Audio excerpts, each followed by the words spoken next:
नमस्कार। चलिए आज एक ऐसे रहस्य की गहराइयों में उतरते हैं जहां प्राचीन कथाएं और आधुनिक विज्ञान दोनों एक दूसरे से मिलते हैं। ये कहानी है एक खोए हुए शहर की। एक ऐसा शहर जिसे महाकाव्यों ने तो अमर कर दिया, लेकिन समुद्र ने सदियों तक दुनिया से छिपाए रखा। जरा सोचिए, एक ऐसा सवाल जिसने दशकों तक इतिहासकारों, पुरातत्वविदों और हम जैसे कई लोगों को सोचने पे मजबूर किया है। एक शहर जिसका जिक्र सिर्फ पुरानी किताबों में मिलता था, क्या वो वाकई में मौजूद था या बस एक खूबसूरत कल्पना थी? हमारी ये पड़ताल हजारों साल पहले से नहीं, बल्कि आज के दौर में हुई एक हैरान कर देने वाली खोज से शुरू होती है। एक ऐसी खोज जिसने सदियों पुरानी इस बहस को एक नया, एक निर्णायक मोड़ दे दिया। तो चलिए उस पल में चलते हैं। साल था 1983 और जगह थी गुजरात का तट। यहाँ कुछ ऐसा होने वाला था जो पौराणिक कथाओं को इतिहास की किताबों में दर्ज करने की ताकत रखता था। तो होता क्या है कि जैसे ही गोताखोर समुद्र की गहराइयों में उतरते हैं, उन्हें रेत और चट्टानों के बीच कुछ ऐसा दिखता है जो वहां नहीं होना चाहिए था। ये कुदरती नहीं था, ये थे इंसानों के बनाए हुए ढांचे। एक पूरे के पूरे शहर के सबूत जो उस सोच को चुनौती दे रहे थे कि द्वारका तो बस एक कहानी है। अब इस खोज को यहीं रोककर चलिए जरा समय में पीछे चलते हैं, उन प्राचीन ग्रंथों की ओर जहां द्वारका का जिक्र मिलता है। ये एक ऐसे शहर की कहानी है जिसे कहते हैं कि देवताओं का आशीर्वाद मिला हुआ था। देखिए, पुराणों के हिसाब से ये कोई आम शहर नहीं था। कहते हैं भगवान कृष्ण ने समुद्र देव से जमीन का एक टुकड़ा मांगा था और उस पर देव शिल्पी विश्वकर्मा ने एक ऐसी नगरी बसाई जिसकी भव्यता की कोई सीमा नहीं थी। इसे द्वारों का नगर भी कहा जाता था, जो शायद इसके बड़े बंदरगाह और समुद्री व्यापार की तरफ इशारा करता है। ये जो नंबर आप देख रहे हैं ना, ये अपने आप में सब कुछ कह देता है। भागवत पुराण के मुताबिक द्वारका में 9 लाख से ज्यादा आलीशान महल थे। अब हो सकता है कि ये थोड़ी बड़ा चढ़ाकर कही गई बात हो, लेकिन ये उस शहर के पैमाने और उसकी अमीरी की तरफ इशारा करती है जिसकी हमारे पूर्वज कल्पना करते थे। और अब इसी कल्पना को सच साबित करने वाले सबूत मिलने लगे थे। लेकिन कहते हैं ना, जहां निर्माण होता है वहां विनाश भी इंतजार करता है।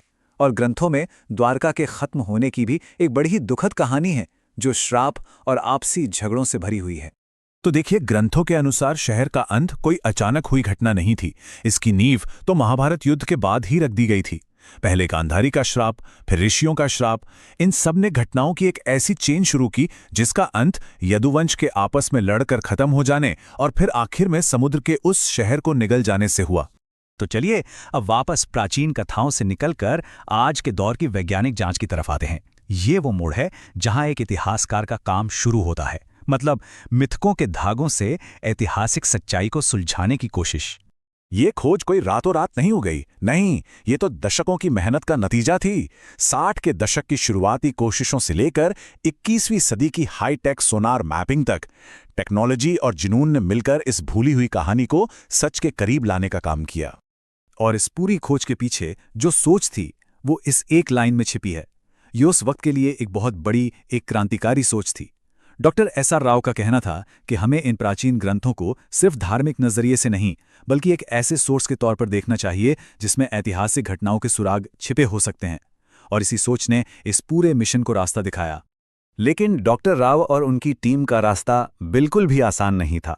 एक तरफ तो बाकी विद्वानों को शक था कि ये लोग एक कहानी के पीछे भाग रहे हैं, दूसरी तरफ सरकार के पास पैसे नहीं थे और तकनीक भी बहुत पुरानी थी। जरा सोचिए, सिर्फ 800 रुपए से शुरू हुआ एक मिशन इतिहास की हमारी समझ को बदलने वाला था। ये सच में अविश्वसनीय है। तो अब आता है वो हिस्सा जहां शक यकीन में बदलने लगता है। अब बात करते हैं उन ठोस पुरातात्विक खोजों की जिन्होंने द्वारका की कहानी को एक पुख्ता हकीकत की तरफ ले जाना शुरू कर दिया। तो उन्हें मिला क्या? देखिए, ये कोई छोटे मोटे अवशेष नहीं थे। एक बहुत बड़ी किले की दीवार जो बताती है कि ये एक सुरक्षित शहर था।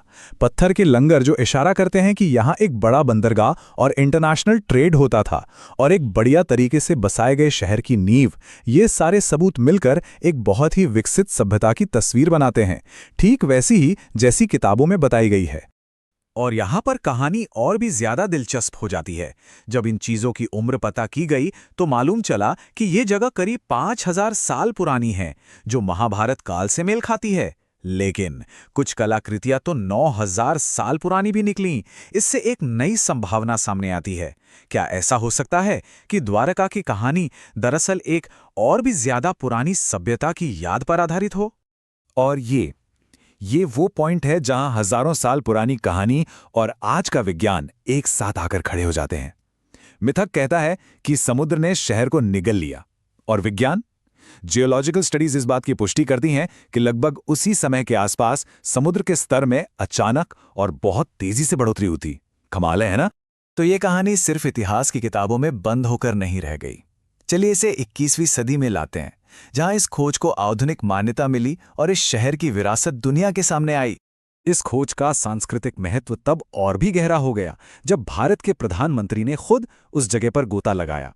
ये सिर्फ एक गोता नहीं था, ये एक तरह का सम्मान था जो इस डूबे हुए शहर को सिर्फ एक पुरातात्विक साइट से उठाकर देश की चेतना में एक बहुत महत्वपूर्ण जगह देता है।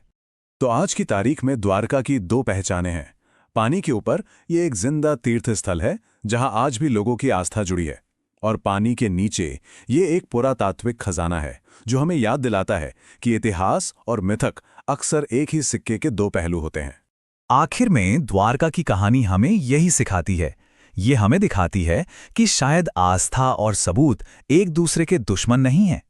हो सकता है कि वे एक ही सच तक पहुंचने के दो अलग-अलग रास्ते हों, एक जिसे दिल से महसूस किया जाता है और दूसरा जिसे सबूतों से साबित किया जाता है। और ये हमें एक बहुत बड़े सवाल पर लाकर छोड़ देता है। अगर एक ऐसा शहर जिसे सदियों से सिर्फ एक कहानी माना जाता था वो सच निकल सकता है, तो इतिहास की गहराइयों में और न जाने कौन कौन से रहस्य अपनी खोज का इंतजार